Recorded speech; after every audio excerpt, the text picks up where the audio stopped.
I really learned a lot because I've been trading for a few months and I got to pick certain things that I did not even know that I was doing wrong. You need to have a plan.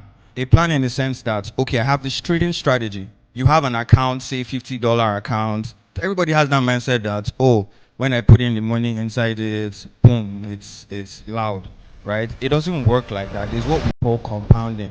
All of these things are involved in a trading platform. I trade Forex, but I blow accounts. So I get to know that your strategy, you need to do some back texting. If you're going to stick to a strategy that you're sure works, work with that strategy. Some of you jump, is this person strategy that is winning today? You want to try it.